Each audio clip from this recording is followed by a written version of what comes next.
Costume വേണ്ട അത് വേണ്ടായിരുന്നു. പിന്നെ നമ്മളിങ്ങനെ ആലോചിക്കുമ്പോൾ തോന്നുമല്ലോ നമുക്ക് അങ്ങനെ, അയ്യോ ഇത് വേണ്ടായിരുന്നു, ഇത് അതായത് കുറച്ച് എടുത്തുചാട്ടം ആയിപ്പോയോ, അങ്ങനെ തോന്നിയിട്ടുണ്ടോ? അങ്ങനെ തോന്നിയിട്ടുള്ളൊരു ഷൂട്ടൊന്നും ഞാൻ ഇതുവരെ ചെയ്തിട്ടില്ല. ആക്ച്വലി ഇപ്പോൾ എൻ്റെ ഷൂട്ട് വന്നിരിക്കുന്നതെല്ലാം അത്യാവശ്യം എന്താ പറയുക, ഞാൻ എൻ്റെ മനസ്സിൽ എനിക്കൊരു ലിമിറ്റേഷൻ വെച്ചിട്ടുണ്ട്. കംഫർട്ടബിൾ സോണിലാണ്. അതെ, എൻ്റെ ഒരു കംഫർട്ടബിൾ സോണിൽ നിന്നിട്ടാണ് ഞാൻ ഇതുവരെ ഷൂട്ട് ചെയ്യുക. ഇപ്പോൾ ഒരു ഇച്ചിരി നേവൽ കാണിച്ചെന്ന് വെച്ചോ, ഇച്ചിരി ക്ലീവ് കാണിച്ചെന്ന് വെച്ചോ, തൈസ് കാണിച്ചെന്ന് വെച്ചോ, അതൊരു എന്താ പറയുക വൾഗാരിറ്റിയിലേക്ക് പോകുന്ന ഒരു രീതിയിലാണെന്ന് എനിക്ക് തോന്നിയിട്ടില്ല.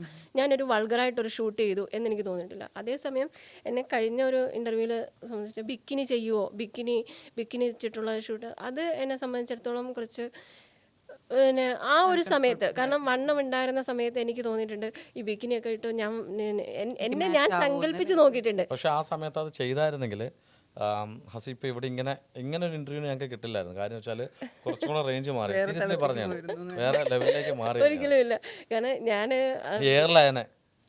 എയർലൈനെ അത് വേറെ കാര്യം.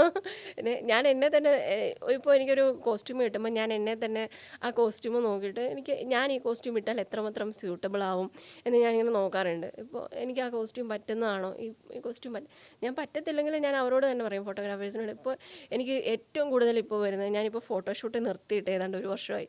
ഫോട്ടോഷൂട്ടിന് ഇപ്പോൾ ഞാൻ ഫോട്ടോഷൂട്ട് അധികം ചെയ്യാറേ ഇല്ല. അപ്പോൾ എന്നെ വിളിക്കുന്ന ഫോട്ടോഷൂട്ടിന് വിളിക്കുന്നവരെല്ലാവരും എൻ്റെ ഒരു ഏറ്റവും കൂടുതൽ വൈറലായ ഒരു ഫോട്ടോഷൂട്ട് എന്ന് പറഞ്ഞാൽ മുണ്ടുടുത്ത് ബ്ലൗസും മുണ്ടും മാത്രമായിട്ടുള്ളൊരു ഷൂട്ടായിരുന്നു ഏറ്റവും ആദ്യത്തേതായിരുന്നു അത്? അല്ലല്ല, അത് ഞാൻ ഇടയ്ക്ക് വെച്ച് ഷൂട്ട് ചെയ്തതാണ്. എനിക്ക് തോന്നുന്നു 70, 80, 60 കാലഘട്ടങ്ങളുടെ ആ ഒരു മോഡലുള്ള അതെ ഒരു ചെറിയ അടുക്കള സീരീസ് പോലെ ഒരു സംഭവമൊക്കെ ചെയ്തത്. അപ്പോൾ എന്നെ ഇപ്പോഴും വിളിക്കുന്ന ആൾക്കാർ, ഇപ്പോൾ എന്നെ സിനിമയിലേക്ക്, ഇപ്പോൾ കഴിഞ്ഞ ദിവസം ഒരു സിനിമയിലേക്ക് വിളിച്ചൊരു ഇപ്പോഴും എനിക്ക് ഏറ്റവും കൂടുതൽ ഓപ്പർച്യൂണിറ്റീസ് വരുന്നത് ആ ഒരു ഇതിലാണ്. എനിക്ക് സിനിമയിലേക്ക് വിളിച്ച് എന്താണ് പറഞ്ഞത്, ഇതാണ് ബ്ലൗസും മുണ്ടും ഈ ഒരു കോസ്റ്റ്യൂമാണ് ചെയ്യാൻ പറ്റുമോ. ഞാൻ പറഞ്ഞു ആ ഒരൊറ്റ ഷൂട്ട് കൊണ്ട് എൻ്റെ ഒരു എന്താ പറയുക ക്യാരക്ടർ തന്നെ അതിലേക്കായി പോയി എന്നുള്ളൊരു ഇതാണ്. കാരണം ഒറ്റ ഫോട്ടോഷൂട്ടോടുകൂടി എന്നെ വിളിക്കുന്ന സിനിമയ്ക്കാണെങ്കിലും സീരിയലിനാണെങ്കിലും ഇപ്പോൾ ഇതിന് വിളിക്കുക, ഫോട്ടോഷൂട്ടിന് വിളിക്കുകയാണെങ്കിലും കോസ്റ്റ്യൂം ഇതാണേ എന്ന് പറഞ്ഞിട്ട് വിളിക്കുന്നവരാണ്. അപ്പോൾ അതിൽ നിന്നൊരു മാറ്റം കിട്ടാൻ വേണ്ടിയിട്ടാണ് ഞാൻ കുറച്ച് പോലീസിൻ്റെയും അല്ലെങ്കിൽ വേറെ ഏതെങ്കിലും കുറച്ച് മോഡേൺ ടൈപ്പും ഒക്കെ ചെയ്തത്. പക്ഷേ ഇപ്പോഴും ആൾക്കാർക്ക് മനസ്സിൽ നിൽക്കുന്നതും ആൾക്കാർക്ക് ഞാൻ എൻ്റെ പേഴ്സണലായിട്ടൊരു അഭിപ്രായം പറയണം. ഹസിയുടെ ഏറ്റവും വലിയൊരു പോയിൻ്റാണ് ഈ പറഞ്ഞ കോസ്റ്റ്യൂമും ഈ പറഞ്ഞ ഫോട്ടോഷൂട്ടും. അത് ചേഞ്ച് ചെയ്താൽ ഹസിക്ക് ചാൻസ് കിട്ടുമെന്ന് യാതൊരു വിധത്തിൽ നോക്കാൻ വേണ്ട. കാര്യം അങ്ങനെയുള്ളൊരു വിചാരത്തിലാണ് ആൾക്കാർ പോയിക്കൊണ്ടിരിക്കുന്നത്. ഹസിയുടെ നിന്നും അതായിരിക്കും അവർക്ക് വേണ്ടത്, അല്ലേ? അപ്പം വണ്ണം കുറച്ചു, നല്ല കുറച്ചു.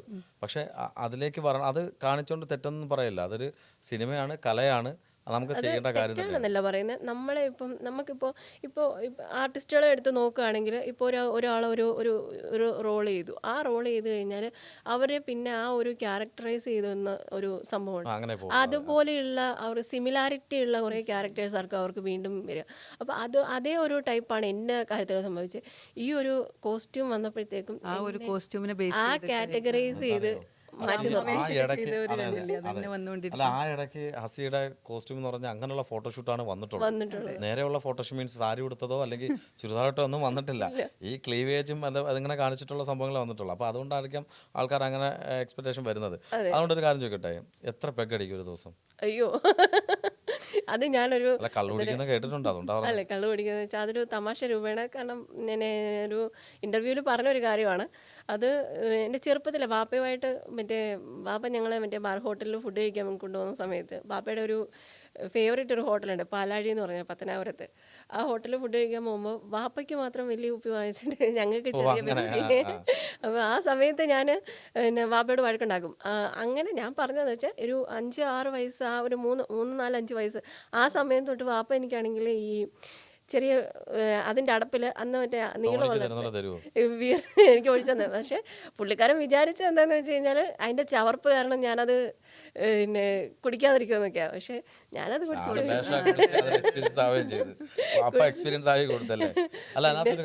കുപ്പിയൊക്കെ വെച്ചിട്ട് ഈ ബിയർ കുപ്പിയൊക്കെ വെച്ചിട്ട് ഒരു ഫോട്ടോഷൂട്ട് ചെയ്തിട്ടുണ്ട്. അത് കുടിക്കുന്ന രീതിയിലുണ്ടായിരുന്നു അതിനകത്ത്? ഇല്ല, ജസ്റ്റ് ഇങ്ങനെ വെക്കുന്ന ഒരു അത് കുടിച്ച് തീർത്തിട്ട് വെച്ചാണോ കുപ്പി അത് കയ്യിൽ? ബിയർ കുടിക്കുന്നതുകൊണ്ട് എന്താണ് അതിനകത്ത്? എനിക്ക് സോഫ്റ്റ് ഡ്രിങ്ക്സ് കുടിച്ച ഒരു ഫീല് മാത്രമേ ബിയർ കുടിച്ചിട്ട് തോന്നിയുള്ളൂ. എനിക്ക് നമ്മുടെ കൊക്കക്കോളയും സ്പ്രൈറ്റും കുടിക്കുന്ന ഒരു രീതിയിൽ മാത്രമേ എനിക്ക് ബിയർ മാത്രമേ അത് എത്രയോ ഈ ഷൂട്ടിന്റെ സമയത്ത് എന്തോ 2-3 പ്രാവശ്യം മാത്രം. ഫാമിലി ലൈഫിലേക്ക് പോവുകയാണെങ്കിൽ ഇങ്ങനെയൊക്കെയുള്ള ഫോട്ടോസൊക്കെ എടുക്കുമ്പം ഒത്തിരി ഇഷ്യൂസ് ഉണ്ടാകത്തില്ല വീട്ടിലൊക്കെ? കാര്യം മാരീഡ് ആണെന്നറിയാം. ഇപ്പം എന്താണ് അവസ്ഥ? ആക്ച്വലി ഞാൻ ഈ മോഡലിങ്ങിലേക്ക് വരുന്നതിന് മുമ്പ് തന്നെ ഞങ്ങൾ ഡിവോഴ്സ്ഡായി കാണാം. ഞങ്ങൾ തമ്മിൽ ഒരുപാട് എന്താ പറയുക വ്യത്യാസങ്ങളുണ്ടോ? അത് അന്തരങ്ങളുണ്ടോ? വ്യത്യാസങ്ങളല്ല, ഞങ്ങൾ തമ്മിൽ ചേർന്ന് പോകാൻ പറ്റാത്തൊരു അവസ്ഥ വന്ന സമയത്ത് ആ സമയത്ത് ഞങ്ങൾ മ്യൂച്വലായിട്ട് ഒരു വേണ്ടാന്നുള്ളൊരു രീതിയിലേക്ക് എത്തി. അങ്ങനെ ഡിവോഴ്സ്ഡ് ആണ്. അപ്പോൾ ആസി ഒരുപാട് ഇതൊക്കെ ചെയ്തല്ലോ, അപ്പോൾ പിന്നെ ഫോട്ടോഷൂട്ടൊക്കെ ചെയ്തു. പിന്നെ എന്താ പെട്ടെന്ന് ഒരു ഇമേജ് കോൺഷ്യസ് ആവാൻ കാരണം? എനിക്ക് കുറച്ചും കൂടി, ഇപ്പോൾ ഞാൻ കേട്ടു ആസി പറഞ്ഞു കുറച്ചും കൂടി നല്ല സിനിമയിൽ നല്ല റോളുകൾക്ക് വേണ്ടി കാത്തിരിക്കുകയാണ്. അപ്പോൾ ഇപ്പോൾ അപ്രോച്ച് ചെയ്യുന്നത് ആദ്യത്തെ ഫോട്ടോഷൂട്ടിനെ ബേസ് ചെയ്തിട്ടാണ് ആളുകൾ. അപ്പോൾ എന്താണ് കുറച്ചും കൂടി ഇമേജ് നന്നാക്കണം എന്നുള്ള ഒരു തോന്നലുണ്ടായോ? അത് ഫാമിലിക്ക് വേണ്ടിയിട്ടാണോ? അല്ല, ഇമേജ് ക്രിയേറ്റ് ചെയ്യാനാണോ? അല്ല, ആക്ച്വലി എനിക്ക് ഈ പറയുന്ന ഈ ഒരു ഫോട്ടോഷൂട്ടിന് മുന്നേ ആണെങ്കിലും ആഫ്റ്റർ ആണെങ്കിലും ബിഫോർ ആണെങ്കിലും എന്നെ സംബന്ധിച്ചിടത്തോളം എനിക്ക് നല്ലൊരു ആർട്ടിസ്റ്റ് ആവുക എന്നുള്ളതാണ് എൻ്റെ ഏറ്റവും വലിയൊരു അത് ഈ ഒരു രീതിയിൽ കാറ്റഗറൈസ് ചെയ്ത് പോയത് കൊണ്ട് എനിക്ക് ഈ ഒരു ക്യാരക്ടർ മാത്രമേ ചെയ്യാൻ പറ്റൂ എന്ന് പലരും ചിന്തിക്കുന്നു, അല്ലെങ്കിൽ പലരും ആ ഒരു രീതിയിൽ എന്നെ വിളിക്കുന്നു എന്നുള്ളതുകൊണ്ട് അതൊന്ന് മാറ്റണം എന്നുള്ള ഒറ്റ ഒരു ഇതിലാണ് ഞാൻ അങ്ങനെയുള്ള ക്യാരക്ടേഴ്സ് ഒന്നും ഇപ്പോൾ എടുത്ത് ചെയ്യാത്തത് തന്നെ. ഇപ്പം വലിയ ബിഗ് ബഡ്ജറ്റ് മൂവിയിൽ വരെ എനിക്ക് അങ്ങനെ ഒരു ക്യാരക്ടർ വന്നിട്ട് ഞാൻ ചെയ്തിട്ടില്ല. കാരണം എന്നെ ആൾക്കാർ ഇനി ആ ഒരു രീതിയിൽ കണ്ടിട്ട് ഇനി ആ ഒരു രീതിയിൽ തന്നെ കാറ്റഗറൈസ് ചെയ്ത് വിടണ്ട. എനിക്ക് അതിന് മേളിലും എൻ്റെ ഒരു കരിയർ എന്ന് പറഞ്ഞു കഴിഞ്ഞാൽ അതിൻ്റെ മുകളിലും എനിക്ക് ഭാവിയുണ്ട്, അതിൻ്റെ മുകളിലും എനിക്ക് ചെയ്യാൻ പറ്റും. ഇപ്പോൾ നമ്മളിപ്പോൾ ഞാൻ പറയുന്നത് എനിക്കിപ്പോൾ നായിക അല്ലെങ്കിൽ അങ്ങനെ സെക്കൻഡ് ഇയർ അങ്ങനെയൊന്നുമല്ല, നമുക്കൊരു വില്ലത്തി ക്യാരക്ടർ അല്ല ഇപ്പോൾ എനിക്കിപ്പോൾ ഓപ്റ്റ് ചെയ്യണത് വില്ലത്തി ക്യാരക്ടറാണ്. എൻ്റെ ക്യാരക്ടറിനോട് അടുത്ത് നിൽക്കുന്ന ഒരു രീതിയല്ലേ? അങ്ങനെ തന്നെയാണ്. അല്ല, ഞാൻ കേട്ടിട്ടുണ്ട് പിന്നെ എന്തുവാടി എന്ന് വെച്ചാൽ നീ പോടാന്ന് പറയാൻ ആംബിയർ ഉണ്ടെന്ന് ഞാൻ കേട്ടു. അങ്ങനെ ഉണ്ടോ? അങ്ങനെയാണ് എന്നെ എൻ്റെ വാപ്പ വളർത്തിയത്. ഞങ്ങളുടെ കുടുംബത്തില് ഏറ്റവും കൂടുതൽ എന്താ പറയാ, എനിക്ക് എൻ്റെ ഒരു സിസ്റ്ററാണ്. അപ്പം ഞങ്ങളുടെ വീട്ടിലെന്ന് പറഞ്ഞു കഴിഞ്ഞാൽ ഒരു ആൺകൊച്ചിനെ എങ്ങനെയാണോ വളർത്തുന്നത് ആ ഒരു രീതിക്ക് എൻ്റെ വാപ്പ എടാന്നാണ് വിളിക്കുന്നത്. ഒരു ആൺകൊച്ചിനെ വളർത്തുന്ന രീതിയിലാണ് എന്നെ വിളിക്കുന്നത്. എന്നോട് പറയും, നിന്നെ ആരെങ്കിലും അടിച്ചോ അല്ലെ നിന്നെ എന്തെങ്കിലും പറഞ്ഞോ, നീ അവനെ തിരിച്ച് പറഞ്ഞിട്ട് നീ വീട്ടിൽ വരണം. ചെറിയൊരു ഇൻസിഡൻറ്റിലൂടെ പറയാം. ഞാൻ പ്രൈമറി സ്കൂളിൽ പഠിക്കുന്ന സമയത്താണ്, എനിക്ക് തോന്നുന്നു 4-ലോ 5-ലോ എങ്ങാണ്ട്, 3-ലോ 4-ലോ എങ്ങാണ്ടാണ്. അപ്പോൾ ആ സമയത്ത് ഞങ്ങളുടെ സ്കൂളിലെ ഒരു കുട്ടി എന്നെ മറ്റേ പ്ലാസ്റ്റിക് സ്ലേറ്റ് ഇല്ലേ, ഈ മുത്തൊക്കെ ഉള്ള അത് വെച്ച് എന്നെ അടിച്ച് എൻ്റെ തല ഇങ്ങനെ മുഴച്ച്. അപ്പോൾ ഞാൻ വീട്ടിൽ വന്നപ്പോൾ എൻ്റെ വാപ്പ എന്നെ കാണുമ്പോൾ നോക്കുമ്പോൾ എൻ്റെ തല ഇങ്ങനെ മുഴച്ചിരിക്കുന്നു. ഞാനിങ്ങനെ ഭയങ്കര കരഞ്ഞോണ്ടൊക്കെ ഇരിക്കുന്നത്. വാപ്പ എന്നോട് ചോദിച്ചു, ഇതെന്തോ പറ്റിയതാ? ഞാൻ പറഞ്ഞു, ഇതുപോലെ ഇന്നയാളെ അടിച്ചതാണ്. നീ അതും കൊണ്ടോണ്ടിങ്ങി പോന്നോ, തിരിച്ചു കൊടുക്കണ്ടേന്ന്. പിറ്റേ ദിവസം വാപ്പയെ സ്കൂളിൽ നിന്ന് വിളിക്കുന്നു, അടിച്ചു. എൻ്റെ കയ്യിൽ തടിയുടെ സ്ലേറ്റായിരുന്നു. കൊച്ചിന്റെ തല പൊട്ടി.